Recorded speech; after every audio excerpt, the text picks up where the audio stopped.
Welcome to the Modern Law Library. I'm your host, Lee Rawles. If you haven't noticed, it's getting hot outside. Summer is here, and thankfully, so are vaccines. And if you're like me, you're eager to get back out into the world. But just because we're all hopefully returning to the world, it doesn't mean that we have to put down our books. As you may know, at the end of the year, we here at the ABA Journal publish an episode where we discuss our favorite books.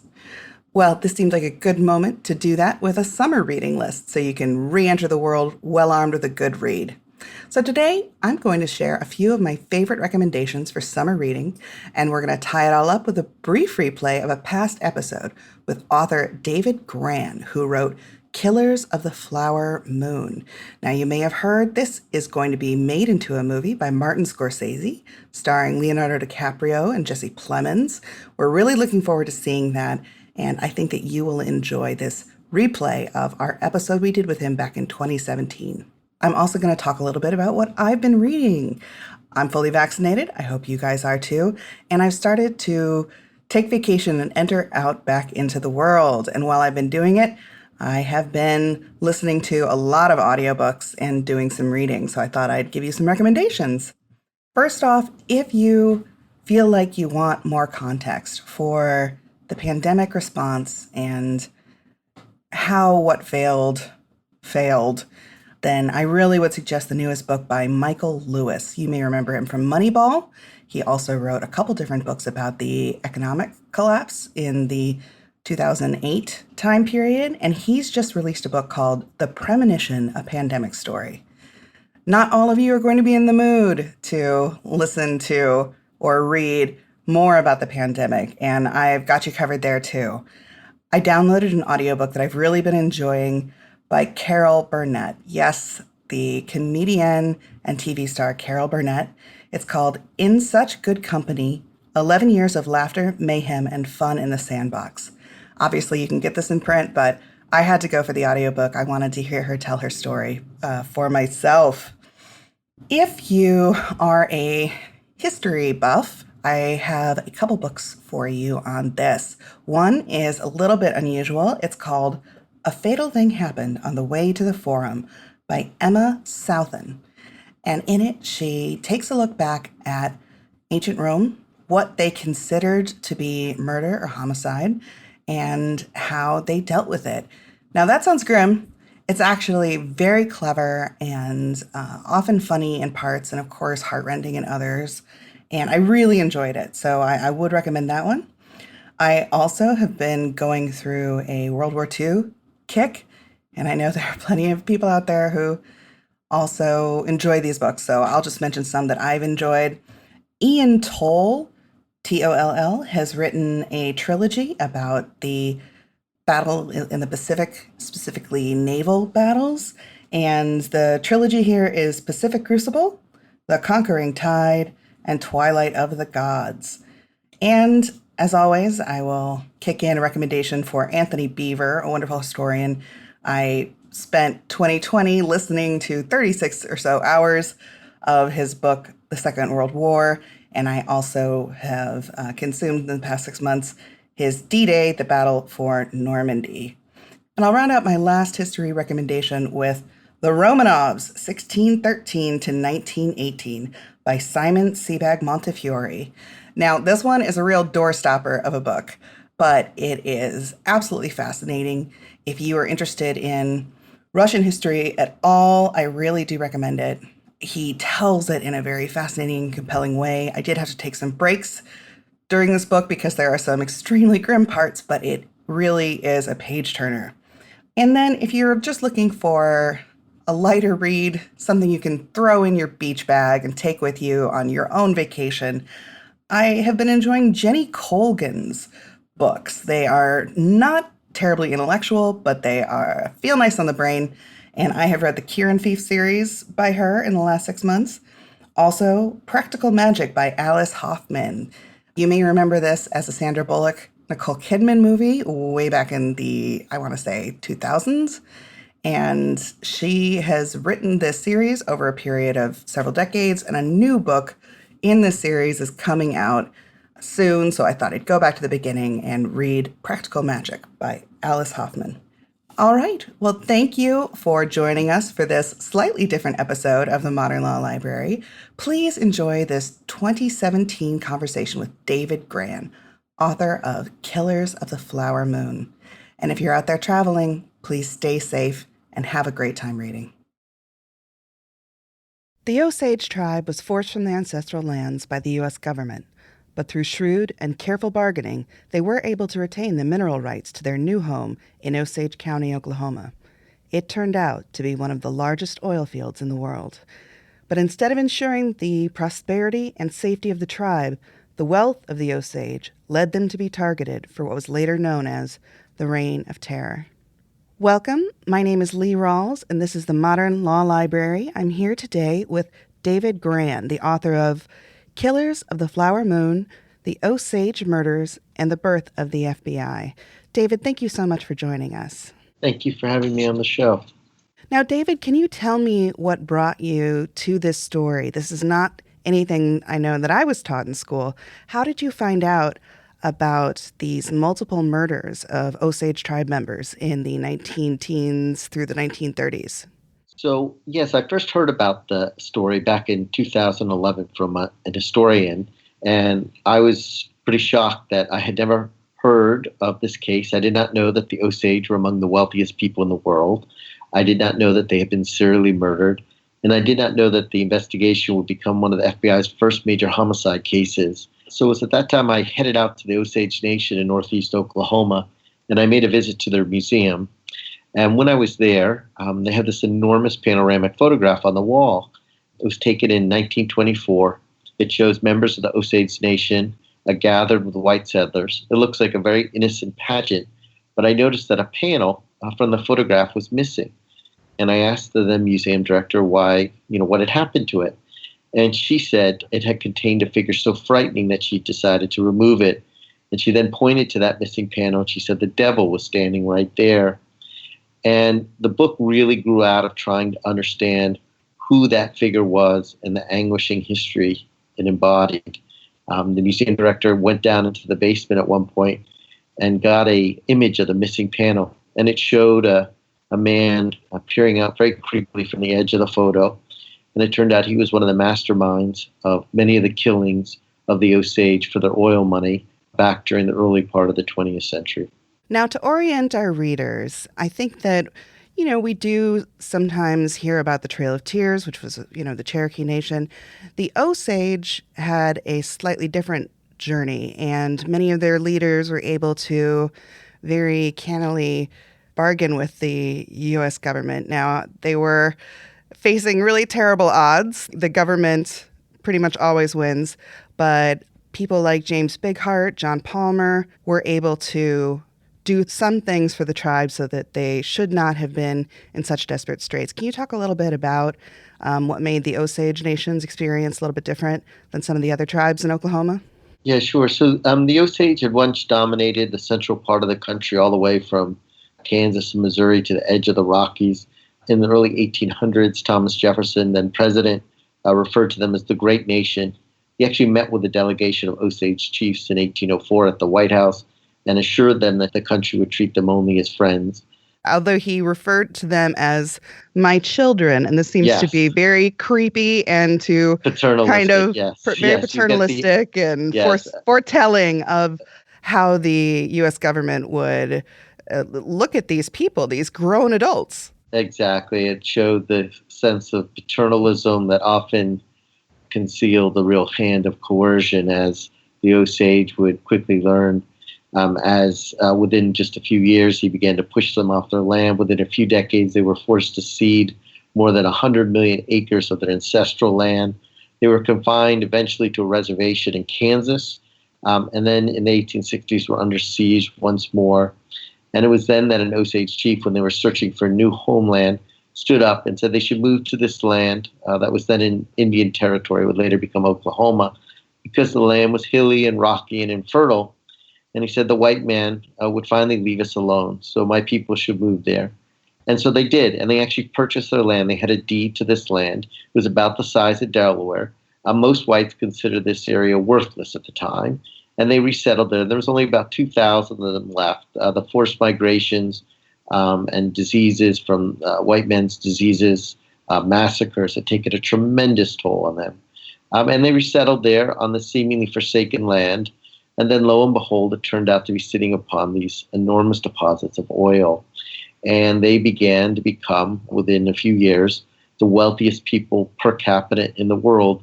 In 1923, that year alone, that's 2,000 or so Osage, received collectively what would be worth today more than $400 million. And they lived in mansions, and they had servants, many of whom were white. It was said at the time, whereas one American might own a car, each Osage owned 11 of them. And this provoked, because of prejudice, because of envy, because of scapegoating, because their lives belied long-standing stereotypes of Native Americans, all sorts of strange reactions, paternalistic reactions, racist reactions towards the Osage because of their money. And the white government went so far as to appoint guardians, white guardians, to help manage the Osage wealth. And it gets back to that same comment you said about Thomas Jefferson. It was somehow assumed that the Osage couldn't handle their money, which was outrageous. And this really was a racist system. It was based on the quantum of Osage blood.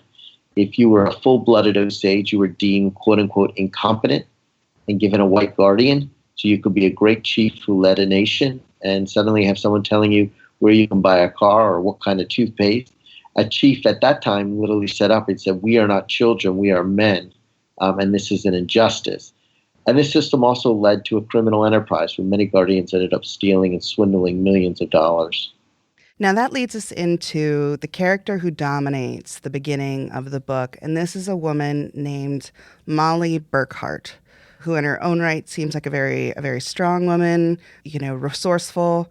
But as the story opens, members of her family are dying. Can you tell me how Molly became sort of the center of this scandal and the center of your book? Sure. I mean, Molly is a remarkable woman. In many ways, she straddles not only two centuries, but two civilizations. She was born in the 1880s in a lodge speaking Osage, practicing Osage traditions. As a young girl, she's then forced to be uprooted by the federal government, forced to go to a Catholic boarding school where her blanket is removed from her back. She can no longer speak Osage. She's suddenly taught a bewildering new theology of the world. And then within a few decades, because of the money, she's living in a mansion. She's married to a white settler from Texas. She has servants. And then one day in May of 1921, her older sister, Anna Brown, who lived nearby, disappeared. Molly looked everywhere for her. Her body was later found about a week later in a ravine. She had been shot in the back of the head. And it was the first sign that Molly's family was being targeted by a mysterious criminal conspiracy. Not long after that, Molly's mother grows mysteriously sick and within 2 weeks stops breathing. And evidence would later suggest that she had been poisoned. Not long after that, Molly had another sister named Rita Smith. And one night about 3 a.m, Molly heard a loud explosion and she went to her window and she looked out in the direction of her sister's house where Rita lived with Rita's husband and a white maid. And there was nothing there except for an orange ball rising into the sky. Somebody had planted a bomb underneath the house, killing Molly's sister and everybody else who was in the house at the time. And it wasn't just Molly's family that was being systematically targeted.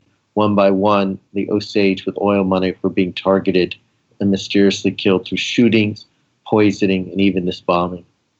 Now, Molly didn't take this just, sitting down. She attempted to put out rewards for information. She attempted to hire private investigators, but was really receiving no help from the locals. How did the FBI become involved in this case? Yeah, well, I'm glad you mentioned that because I think one of the things that's remarkable about Molly is that she crusades for justice at a time when, as a woman and as an Osage, her views are being discounted by the white authorities, and yet she perseveres. She issues rewards. She hires private detectives, all the while at great peril to her own life. This is basically putting a bullseye on her, and yet she doesn't stop crusading for justice. And in 1923, there was so much corruption and so much neglect of these cases, it was easy to tilt the scales of justice for the powerful. The justice system in much of the country, and particularly in this area, was rotten to the core. You could buy local law enforcement. There was suspicions that local law enforcement was conspiring in the crimes. And because of great prejudice, these cases were neglected. And so the bodies just continued to pile up.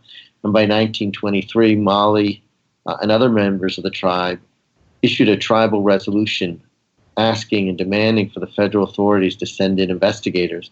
By then, there had been officially more than 24 murders of the Osage, and there were several other murders that a few people had tried to catch the killers were themselves killed, including a lawyer who was thrown off a speeding train. And so it was then after that tribal resolution that the case wound up what was then a very obscure branch of the Justice Department. It was known as the Bureau Investigation. Of course, we would later come to know it, and it would later be renamed the FBI. And that's how the case finally wound up with the Bureau. And the Bureau, you need to understand, back then was a pretty ragtag organization. It just had a smattering of agents and field offices. And they did not have jurisdiction over many crimes. That would change in the 1930s. They really didn't handle murder cases for the most part. But they had a jurisdiction over American Indian reservations. So this murder case fell to them, and it became one of the FBI's first major homicide cases, and one of the first major homicide cases of its new, ambitious, secretive director, J. Edgar Hoover. I guess I didn't fully appreciate until reading your book how young J. Edgar Hoover was when he took over control of the FBI. You have a picture of him in your book. He is 29. He looks, like he's just gone through puberty. I mean, he really does appear very young, but he already held a lot of power, and he sent a man who was a former Texas Ranger, Tom White, to investigate. And Tom White's search is sort of the core middle part of your book. And at this point in time, as he's coming into town, he's told Molly is ill and, doctors are attending to her, but she's not getting better. What is he doing to try and figure out what's gone on in this community? Yeah. So the Bureau first received the case in 1923 and badly bungled it. For 2 years, they failed to make any arrests. Not only that, they got a outlaw, a guy named Blackie, out of jail. They hoped to use him as an informant. Instead, he slipped away and robbed the bank and killed a police officer. And so J. Edgar Hoover, who was 29, as you said at the time, he didn't have the jowls, he didn't look like a bulldog. He was the new director in 1924, is afraid of a scandal. And it's hard to believe that the greatest, kind of most powerful bureaucrat in the history of this country was insecure about his position and power then, but he was. And it was in 1925 where he summoned this man, Tom White, an old frontier lawman from Texas, who in many ways is like Molly. He straddled 2 centuries. He was born in a log cabin at a time when justice was often meted out by the barrel of a gun. By the 1920s, he was wearing a suit and a fedora. He's trying to learn how to use fingerprinting and handwriting analysis, which becomes an important part of the case. He has to file paperwork, which he can't stand. And Hoover summons him to take over the case, essentially hoping to protect his own job. And White was a very experienced frontier lawman, and he puts together an undercover team. Some of the agents he recruits pose as cattlemen. Another poses as an insurance salesman and actually sells real policies. And perhaps most interestingly, he recruited to the team an American Indian agent. And there are no statistics at the time, but I think it's fair to say that he was the only American Indian agent in Hoover's bureau at the time.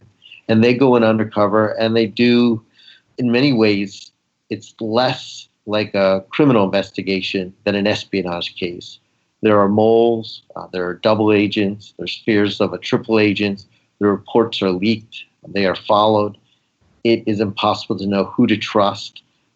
They begin to get a sense that there are many conspirators, but ultimately what they do is follow the money. Now, I don't want to ruin the book and the pacing for any of our listeners who want to pick up Killers of the Flower Moon, so I don't want to reveal too much of what was eventually discovered, but what they do know is that some of the people involved, some of the white people involved, had actually married into the Osage families with the explicit purpose, or later developed the purpose of defrauding them, killing them, and inheriting the head rights and taking the money. When you go today and are speaking to people from the Osage Nation, that's such a complicated family history to have, because these couples had children, and the children have to reckon with one side of their family had plotted to kill the other, or these deaths were so mysterious. Oh, did he just drink himself to death? Did someone poison his whiskey? Was that an accidental shooting? I mean, all of these uncertainties must weigh on the people of the Osage Nation. What did you discover when you went to report the story?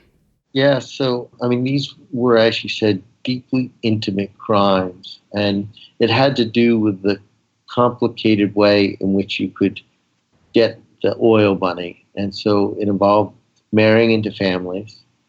It involved betraying the very people you pretended to love. The victims discovered in many cases that the people who they thought loved them had been calculating for years and plotting to kill them. You had perpetrators and victims living in these same houses, in these houses of secrets. I tracked down Molly Burkhart's granddaughter, a lovely woman named Margie, and she told me the effects it had on her family, what it was like to grow up without cousins and aunts, what it was like for her father to know that he had lived in such a house. She had showed me a picture, a photograph that probably was Molly's, and it showed the two children in the house, and yet it showed the father ripped out of the picture. And I just thought that picture told you so much pain, that this picture that should have been an ordinary family was so anguishing that someone had ripped out a member of the family who was a perpetrator. And when you speak to so many of the Osage today who have lived with these doubts or have lived with the consequences of losing relatives, losing money and their fortunes that were swindled from them, you get a real sense of how this is living history and how it still reverberates to this day. You say that back in the 1920s, the tribe had dwindled to some 2,000, 3,000 people. How are the Osage doing today? What are the numbers, and do people still live in the area? Yeah, I'm glad you asked that because I think it's really important to underscore how resilient the Osage are. And they are a very vibrant nation to this day. In the area of Osage County, where the old reservation was, they have about 4,000 Osage living there. And altogether, they have about 20,000 members of their nation. They have their own democratic institutions, and so those 20,000 vote and participate. They have their own court system. They've taken many measures to protect themselves. They have found other sources and revenues of income, including casinos, that help with education and health benefits. And as one Osage lawyer told me, she said, "We were victims of these crimes, but we do not live as victims." And I think that's a very important point to convey. Well, David, what do you think your next project will be?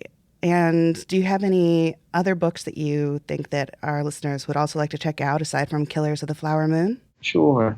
So my first book was called The Lost City of Z, and that just came out as a movie recently as well. And that's it's a very different, but it's about a British explorer, kind of the last of the terrestrial explorers, who mapped the Amazon and began to believe there was an ancient civilization there, and set out with his son in 1925 to find it and disappeared. And it's a lot about the question of if there was an ancient civilization in the Amazon, it would really transform our understanding of what the Americas looked like before Columbus.